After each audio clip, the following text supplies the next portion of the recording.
Plusieurs fois par semaine, Venuste fait un tour dans cette station-service d'un nouveau genre. Il fait partie des premiers chauffeurs de moto électrique de Kigali.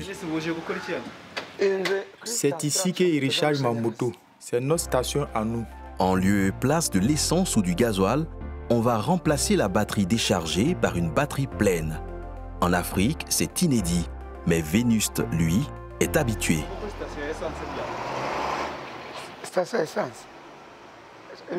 fait plus ou moins 3 ans que j'ai cessé de fréquenter les stations d'essence. Pendant 10 ans, Venuste était chauffeur de moto à essence. Avant, il dépensait beaucoup plus d'argent.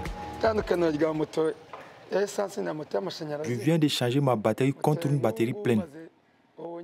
Et ça m'a coûté seulement que 316 francs. Avec ça, je peux rouler de 90 à 100 km sans problème. À la station d'essence, personne ne peut avoir une telle autonomie à ce prix-là. À ce prix-là, une moto à essence ou gasoil ferait 20 km seulement. Avec la moto à essence, j'ai gagné de l'argent. De 5 600 la journée, je pouvais dépenser 1 600 à 2 300 par jour.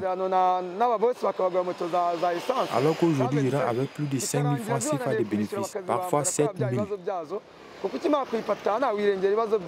Une moto électrique qui coûte moins cher à l'entretien, mais qui est 2 fois plus chère qu'une moto à essence à l'achat. Venuste l'a achetée à 3 millions de francs CFA. Ce qui m'épate avec la moto électrique, c'est que j'ai très peu de pannes, très peu de pannes mécaniques. Ça me vide d'aller au garage toutes les semaines. Ce qui me prend du temps, c'est seulement le champ de la batterie à la place de l'essence. Si les motos se mettent à l'électrique, c'est aussi le cas de l'automobile. À Kigali, certains roulent déjà en voiture électrique.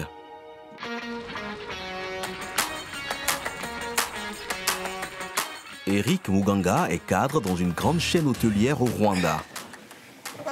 Bonjour. Depuis 1 an, il va au travail dans cette voiture. Elle est électrique.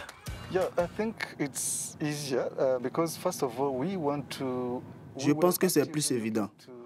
Premièrement, nous cherchions à réduire nos émissions carbone et nous voulions soutenir l'immobilité spécialement au Rwanda. Et si le Radisson Blu le fait, ça montre que c'est possible. C'est Volkswagen qui a importé ce modèle au Rwanda. Le concessionnaire allemand qui a une usine d'assemblage de voitures dans le pays a mis en place un système de location mensuelle exclusivement pour les entreprises. Actuellement, nous avons 3 voitures. Nous avons décidé de commencer par 3 voitures qui sont stationnées à l'hôtel. Nous voulions voir si c'est efficace et comment le service marcherait. Et par la suite, nous allons élargir le service une fois que nous en serons satisfaits. C'est que les économies réalisées seraient importantes. L'entreprise reste discrète sur le coût de la location, mais les patrons ont déjà fait installer un point de recharge près de l'hôtel.